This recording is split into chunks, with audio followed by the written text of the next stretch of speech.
আমরা অনেক সময় দেখি যে কোনো ব্যক্তি আমাদের কাছে এসে তার দুরবস্থার কথা বলে আর আমাদের সহানুভূতি নেবার চেষ্টা করে, আর আমাদের তার প্রতি সে সহানুভূতির কারণে আমরা হয়তো তাকে বিভিন্নভাবে সাহায্য করি, কিন্তু হয়তো পরে আমরা জানতে পারি যে আমরা প্রতারিত হয়েছি, সেই ব্যক্তি আমাদের সঙ্গে প্রতারণা করেছে। তখন কীরকম লাগে আমাদের? এই রকম ধরনের পরিস্থিতি থেকে কিভাবে আমাদের নিজেদেরকে বাঁচানো উচিত? কি মনে হয় আপনার এই বিষয়ে?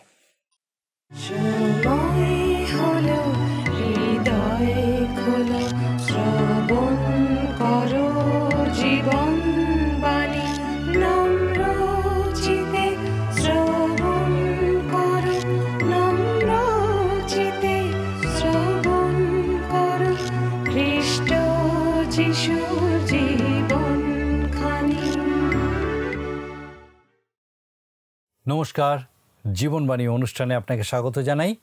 আমার বিশ্বাস আপনি নিয়মিত আমাদের সঙ্গে আমাদের এই ধারাবাহিক অধ্যয়নে উপস্থিত আছেন, কিন্তু যদি আপনি আজকে প্রথমবার আমাদের সঙ্গে আমাদের এই জীবনবাণী অনুষ্ঠানে উপস্থিত হয়েছেন বা এই অনুষ্ঠানে কি হয় এই বিষয়ে হয়তো আপনার বিশদে ধারণা নেই, আর আমাদের সঙ্গে হয়তো এখনও আপনি যোগাযোগ করেননি ফোনের মাধ্যমে, আপনার জন্য বলি যে এই অনুষ্ঠানে আমরা ঈশ্বরের বাক্য বাইবেল থেকে বিভিন্ন পুস্তক ধারাবাহিকভাবে অধ্যয়ন করি।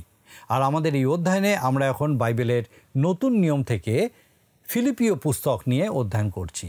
আপনার কাছে আমাদের বিশেষ অনুরোধ, এই অনুষ্ঠান যদি আপনি প্রথমবার দেখছেন বা এর আগে হয়তো আপনি দেখেছেন কিন্তু আমাদের সঙ্গে যোগাযোগ করেননি বা আপনার মতামত আমাদেরকে জানাননি, আপনার কাছে অনুরোধ যে এই অনুষ্ঠান আপনার কীরকম লাগলো, ঈশ্বরের বাক্যের এই ধারাবাহিক আলোচনা থেকে আপনি কি শিখলেন বা কিভাবে আপনার জীবনে তা কার্যকারী হতে পারে, বা আপনার যদি প্রার্থনার বিষয়সমূহ থাকে যার জন্য আপনি চান যে আমরা আপনার জন্য প্রার্থনা করি, আমাদেরকে অবশ্যই জানাবেন।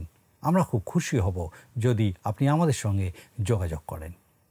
আসুন আজকে আমাদের অনুষ্ঠানের শুরুতেই একটা গানের মধ্যে দিয়ে আমরা ঈশ্বরের গৌরব করি।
অমৃত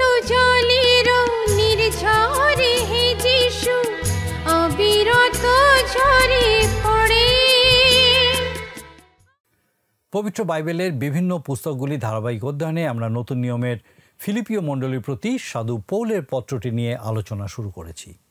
ফিলিপীয় মণ্ডলীর মানুষদের ঈশ্বরের প্রতি বিশ্বাস এবং খ্রিস্টের সুসমাচারের প্রতি বিশ্বস্ততা, যা মণ্ডলী স্থাপন হওয়ার শুরু থেকে অটুট ছিল, তা সাধু পৌলকে খুবই প্রীত করেছিল এবং এক কারণে তিনি তাদের জন্য ঈশ্বরকে নিয়ত ধন্যবাদ জ্ঞাপন করতেন। তিনি নিশ্চিত ছিলেন যে খ্রিস্টের দ্বিতীয় আগমন পর্যন্ত তাদের এই সহভাগিতা অটুট থাকবে। কেননা সাধু পৌলের সুসমাচার প্রচার এবং তার জন্য বন্দিত্ব বরণের যে অনুগ্রহ তিনি ঈশ্বরের কাছ থেকে পেয়েছেন, সেই একই অনুগ্রহের ভাগিদার তারাও। ফিলিপীয় মণ্ডলীকে সাধু পৌল অত্যন্ত স্নেহ করতেন এবং অন্য সমস্ত খ্রিস্টীয় মণ্ডলী থেকে তারা তার অনেক বেশি ঘনিষ্ঠ ছিল, আর তাদের জন্য তিনি বড়ই আকাঙ্ক্ষিত ছিলেন। সাধু পৌল বলেছেন যে তিনি তাদের জন্য এই প্রার্থনা করেন যে তাদের প্রেম যেন জ্ঞান ও বিচার বুদ্ধি রহিত না হয়, যাতে তারা সমস্ত কিছু সঠিকভাবে পরীক্ষা করে দেখতে পারে। তিনি তাদের সরলতার প্রশংসা করেছেন এবং তিনি আশা করেছেন যে তাদের এই গুণ যেন খ্রিস্টের দ্বিতীয় আগমন পর্যন্ত অটুট থাকে। তিনি এটাও আশা করেছেন যে তাদের প্রেম যাদের উপর প্রদর্শিত হচ্ছে তাদের দ্বারা যেন তারা প্রতারিত না হয়, তারা যেন সেই সূক্ষ্ম বিষয়গুলি বিচার করার মতো তত্ত্বজ্ঞান প্রাপ্ত হয়। সাধু পৌল ফিলিপীয় মণ্ডলীর মানুষদের আশীর্বাদ করে বলেছেন যে তারা যেন সেই ধার্মিকতার ফলে ফলবান হতে পারে যা একমাত্র কেবল প্রভু যিশুর কাছ থেকে পাওয়া যায়। পবিত্র আত্মা দ্বারা প্রদেয় 9টি আত্মিক দানকেই এখানে ধার্মিকতার ফল বলে চিহ্নিত করা হয়েছে। পবিত্র আত্মা এই ফল প্রত্যেকটি প্রকৃত বিশ্বাসীর জীবনে দান করে থাকেন এবং সাধু পৌল চান যেন সেটা ফিলিপীয় মণ্ডলীর প্রত্যেকটি বিশ্বাসীর জীবনেও বিশেষভাবে প্রকাশিত হয়। আসুন আমরা এই সমস্ত বিষয় গভীরভাবে অধ্যয়ন করি, বিস্তারিতভাবে অধ্যয়ন করি এবং দেখি যে ঈশ্বর কীভাবে এই সকল বিষয়ের মধ্যে দিয়ে আমাদের সঙ্গে কথা বলেন। জীবনবাণীর অনুষ্ঠানে ধারাবাহিক আলোচনায় আমি আপনাদের কাছে বাইবেলের নতুন নিয়মের ফিলিপীয়দের প্রতি প্রেরিত পৌলের পত্র নিয়ে আলোচনা করছি।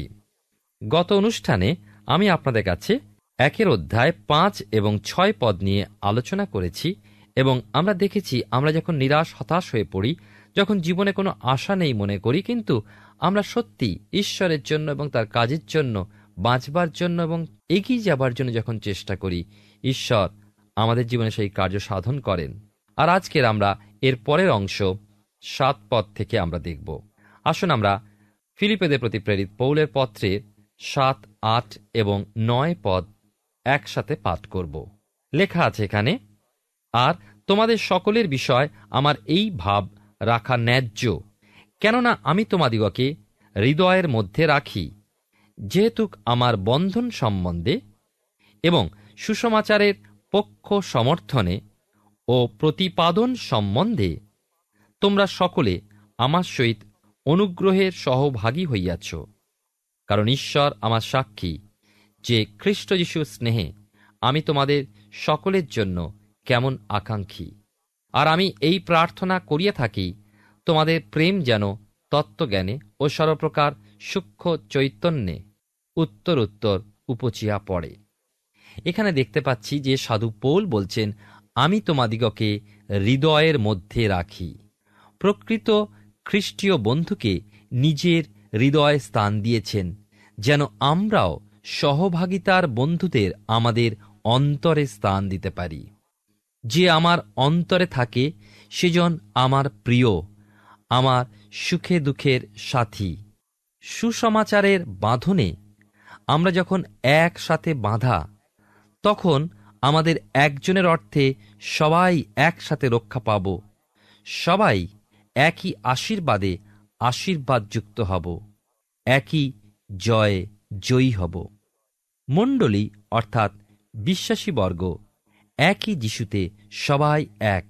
বাইবেলের পুরাতন নিয়মে একটি ঘটনা পাই যে নাবলের স্ত্রী অবিগল দাউদকে বলছেন, যা পাই 1 শমূয়েল তার 25 অধ্যায় 29 পদে, মনুষ্য উঠিয়া আপনার তাড়না ও প্রাণনাশের চেষ্টা করিলেও আপনার ঈশ্বর সদাপ্রভুর কাছে আমার প্রভুর প্রাণ জীবন বোচকাতে বদ্ধ থাকিবে, কিন্তু আপনার শত্রুদের প্রাণ তিনি ফিঙ্গার জালে দিয়া নিক্ষেপ করিবেন।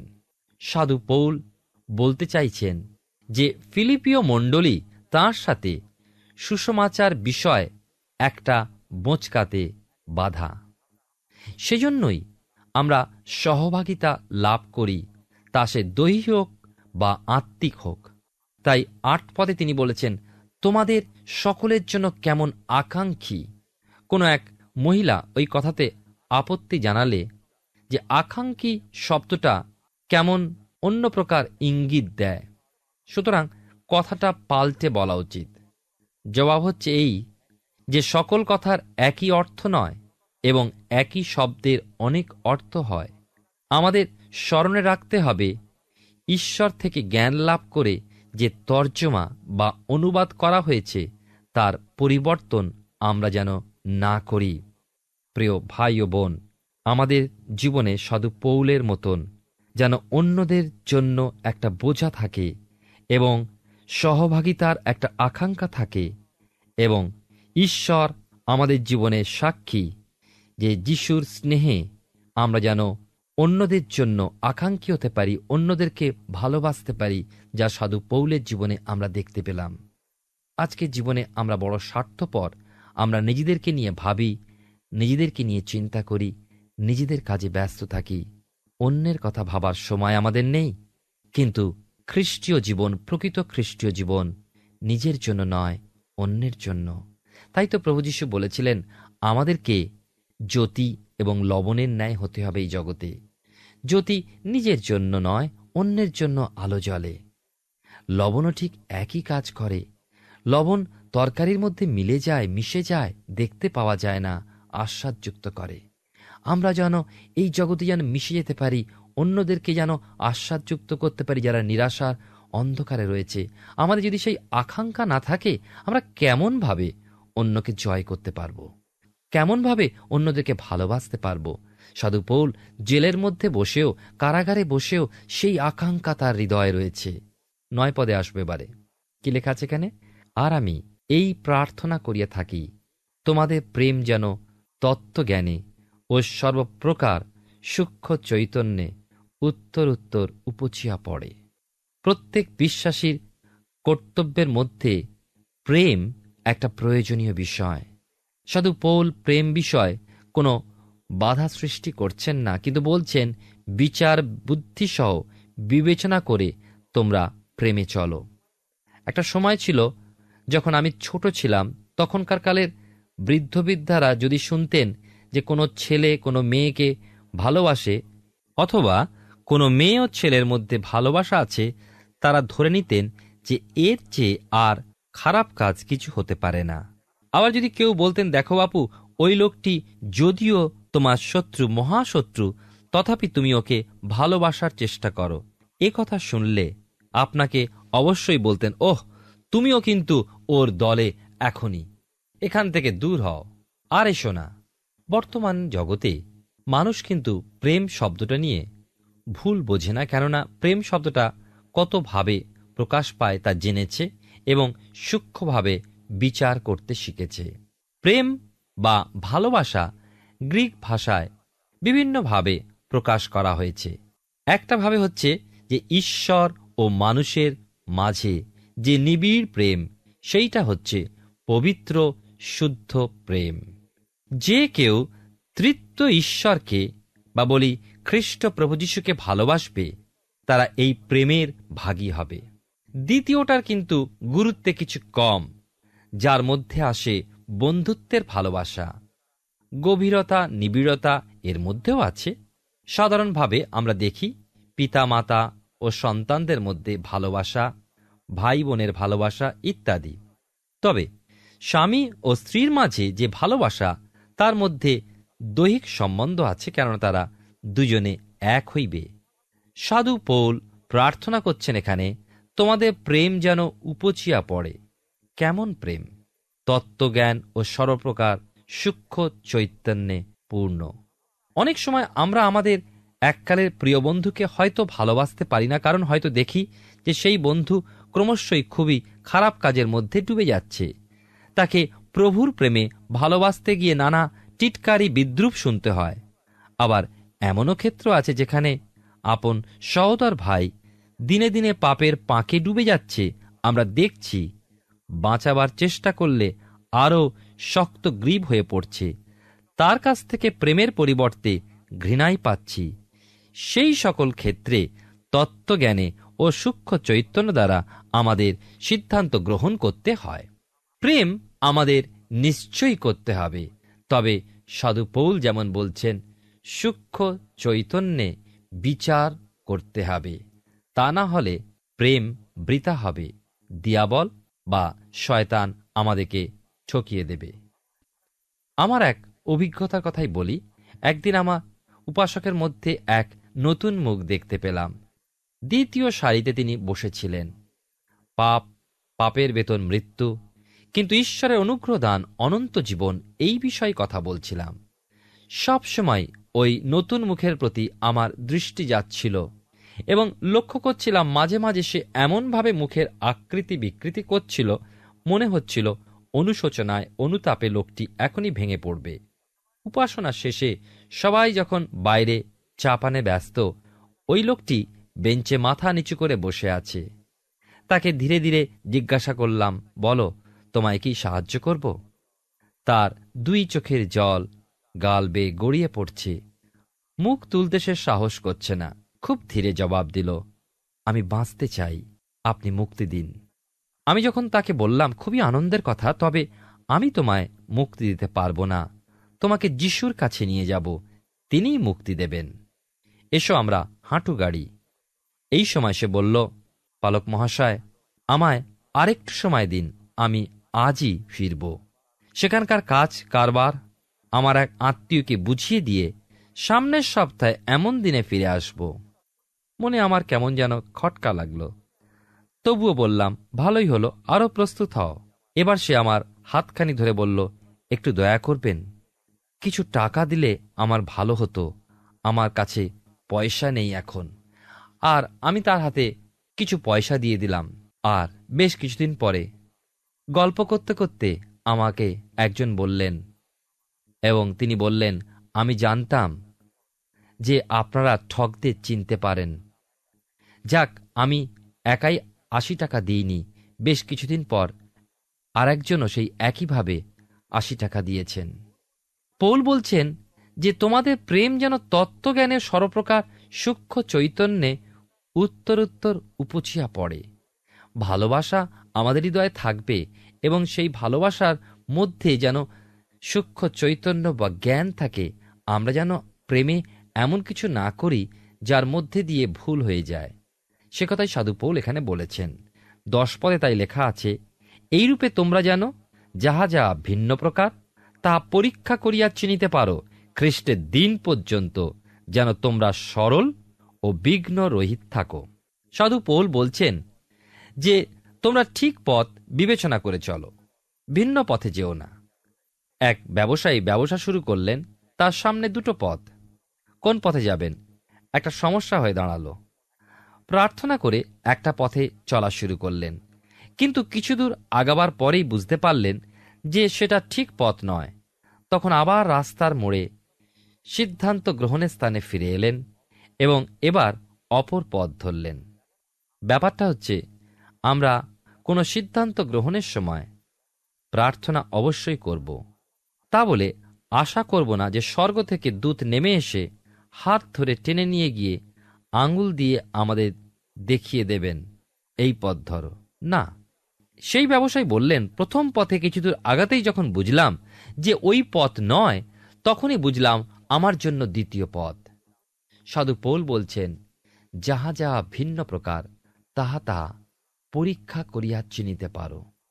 পৌল আরও বলছেন, তোমরা সরল বিঘ্ন রহিত থাকো, অর্থাৎ তোমাদের মধ্যে সততা যেন থাকে। আমরা অনেক সময় আমাদের জীবনে এরকম সরলতার অভাবও দেখি, আবার অতি সরলতায় আমরা অনেকের কাছে ঠকে যাই।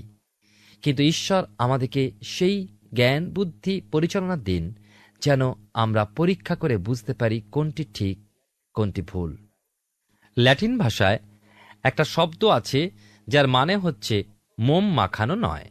তখনকার দিনে যারা পাথরের মূর্তির ব্যবসা করতেন তারা কি করতো জানেন? সুন্দর পাথরের মূর্তি ফেটে গেছে যেখানে, তারা মোম মাখিয়ে একেবারে নতুনের মতো করে বেচে দিত।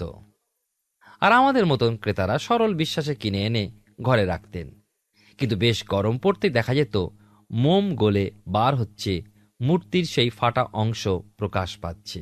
আর আমাদের জীবনেও যেন সেই সততা থাকে, কেবল উপরে সুন্দর নয়, কিন্তু যেন সর্বাঙ্গীন সুন্দর হয়। এবারে আমি আসব 11 পদে।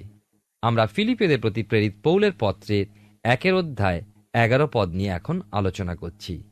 এখানে লেখা আছে, যেন ধার্মিকতার সেই ফলে পূর্ণ হও, যাহা যীশুখ্রিস্ট দ্বারা পাওয়া যায়, এই রূপে যেন ঈশ্বরের গৌরব ও প্রশংসা হয়। ভালো করে লক্ষ্য করুন, ধার্মিকতার সেই ফলে পূর্ণ হও, যাহা যীশুখ্রিস্ট দ্বারা পাওয়া যায়। বাইবেলের নতুন নিয়মে গালাতীয় তার 5 অধ্যায় 22 এবং 23 পদে আত্মার ফলের কথা বলা হয়েছে। প্রেম, আনন্দ, শান্তি, দীর্ঘ সহিষ্ণুতা, মাধুর্য, মঙ্গলভাব, বিশ্বস্ততা, মৃদুতা, ইন্দ্রিয় দমন, এই প্রকার গুণের বিরুদ্ধে ব্যবস্থা নাই। বিশ্বাসীর মধ্যে এই সকল গুণাবলী ঈশ্বরকে গৌরবান্বিত ও প্রশংসিত করে। আর এইখানে সাধু পৌল সে কথাই বলছেন, সেই ফল, সেই ধার্মিকতার ফলে পূর্ণ হতে, এবং সেই ফল আমি আপনি নিজের প্রচেষ্টায় লাভ করতে পারি না, ঈশ্বর প্রভু যীশু খ্রিস্টই তাঁর আত্মার মধ্যে দিয়ে আমাদেরকে দান করেন। লেখা আছে, যাহা যীশুখ্রিস্ট দ্বারা পাওয়া যায়। আর পেয়ে আমরা কি অহংকারিত হব? না, এইরূপে যেন ঈশ্বরের গৌরব ও প্রশংসা হয়। ঈশ্বর আমাদের আত্মিক জীবনে উন্নতি দান করেন, তার সত্যকে প্রকাশ করেন, এই জন্যই যেন আমরা তার গৌরব করি, আমাদের জীবনের মধ্যে দিয়ে তাঁর সেবা করি। যারা দুঃখ কষ্টে হতাশার মধ্যে আছে, তাদের কাছে গিয়ে যেন আমরা আশার কথা বলতে পারি। আমরা ফিলিপিও পুস্তক থেকে ধারাবাহিকভাবে অধ্যয়ন শুরু করেছি, আর আমার বিশ্বাস মহান ঈশ্বর বিশেষভাবে আপনার সঙ্গে কথা বলছেন। খ্রিস্ট বিশ্বাসের একটি প্রধান বিষয় হলো প্রেম। আমরা যে কেবল আমাদের সহবিশ্বাসীদের প্রেম করব তা নয়, কিন্তু আমাদের বিশ্বাসের বিষয় যারা সহমত নয় তাদেরকেও আমরা প্রেম করব, এমনকি আমাদের শত্রুদেরকেও আমরা প্রেম করব। অনেক সময় কিছু কিছু মানুষের প্রতি আমাদের এই প্রেম প্রদর্শন হয়তো কঠিন হয়ে পড়ে। সবার প্রতি সমানভাবে আমাদের প্রেম করা কর্তব্য, কিন্তু সেই প্রেম যেন জ্ঞান ও বিচক্ষণতায় পূর্ণ হয়, সেই বিষয়ে আমাদেরকে নিশ্চিত হতে হবে। অনেক সময় আমাদের অতি মাত্রায় প্রেম করতে গিয়ে প্রতারণার শিকার হতে হয়। প্রকৃতপক্ষে এই বিশেষ পথটি প্রতিটি খ্রিস্টবিশ্বাসীকে সরল অথচ নির্বোধ হওয়া থেকে উদ্ধার করে। প্রথমে আমাদের সরল হতে হবে, কিন্তু নির্বোধ নয়। আমরা আমাদের পরবর্তী পর্বে সাধু পৌল তার প্রিয় ফিলিপিও মণ্ডলীর মানুষদের আরও কি বলেছেন সেই বিশেষ বিষয়গুলো নিয়ে অধ্যয়ন করব। আসুন এখন প্রার্থনায় যাব, আর আমি চাইব আপনি আমার সঙ্গে যোগ দিন। আসুন প্রার্থনা করি। মঙ্গলময় পিতা, তোমার ধন্যবাদ স্তুতি করি, তোমার গৌরব করি। তুমি জীবন্ত ঈশ্বর এবং তোমার মহা অনুগ্রহে তুমি আমাদের সহায় সবর্তী ঈশ্বর। তোমার জীবন্ত বাক্য আমাদেরকে দিয়েছ যেন আমরা তোমাকে জানতে পারি, বুঝতে পারি, এবং তুমি আমাদের জীবনে কি চাও, কিভাবে চাও সেই বিষয়ে অবগত হই, এবং তোমার সেই সহভাগিতায় সান্নিধ্যে থাকার মধ্যে দিয়ে তোমার গৌরব করতে পারি। আমাদের প্রত্যেক দর্শক বন্ধুর জন্য ধন্যবাদ দিই যে প্রতিনিয়ত প্রত্যেক মুহূর্তে তুমি তাদের সঙ্গে আছো, তাদেরকে তোমাতে বেড়ে উঠতে সাহায্য করছো, তোমার আশীর্বাদে পূর্ণ রেখেছো। প্রার্থনা করি এই মুহূর্তে প্রভু তোমার পবিত্র পরাক্রমে সেই প্রত্যেককে তোমার অনুগ্রহে তুমি পূর্ণ করো। প্রত্যেক দর্শক বন্ধু, তাদের পরিবার পরিজন, বিশেষ করে তার সন্তান সন্ততিদেরকে তোমার চরণে সমর্পণ করি। প্রভু, যারা পড়াশোনা করছে প্রত্যেককে তোমার পবিত্র পরাক্রমে তোমার সেই অনুগ্রহে জ্ঞানে বুদ্ধিতে পূর্ণ করো। সুন্দর পড়াশোনার মধ্যে দিয়ে তোমার গৌরব করতে দাও। পিতাগো, বিশেষভাবে যারা হয়তো কোনো বিশেষ পরীক্ষার জন্য প্রস্তুতি নিচ্ছে, আশীর্বাদ করো। সে প্রস্তুতিতে আশীর্বাদ যুক্ত করো, এবং সে পরিশ্রমের ফল তুমি তাদেরকে লাভ করে তোমার গৌরব করতে দাও। প্রভু, যদি পিতামাতার সঙ্গে সন্তানের সম্পর্কের অবনতি হয়ে থাকে, প্রার্থনা করি তোমার পবিত্র পরাক্রমে পিতামাতা সন্তান তাদেরকে একত্রিত করো এবং একসঙ্গে তোমার গৌরব করতে সাহায্য করো।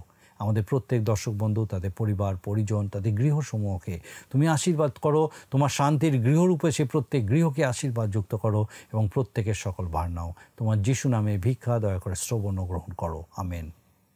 ঈশ্বর তার অনুগ্রহে আমাদেরকে সুযোগ দিয়েছেন যেন তার জীবন্ত বাক্যের মধ্যে দিয়ে আমরা আরও গভীরভাবে তার সান্নিধ্যে উপস্থিত হতে পারি, তার সহভাগিতায় এগিয়ে চলতে পারি। আর আমার বিশ্বাস এইভাবে আপনি আমাদের সঙ্গে আমাদের জীবনবাণী অনুষ্ঠানে উপস্থিত থাকবেন, যেন ঈশ্বরের বাক্য এইভাবেই আমাদেরকে আরও ঈশ্বরের নিকটবর্তী হতে সাহায্য করে। ঈশ্বর আপনার মঙ্গল করুন।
প্রিয় বন্ধু, আসুন আমরা আজকের প্রশ্ন উত্তরে আসি। গতকালের প্রশ্নের উত্তর অপশন বি, রোমে।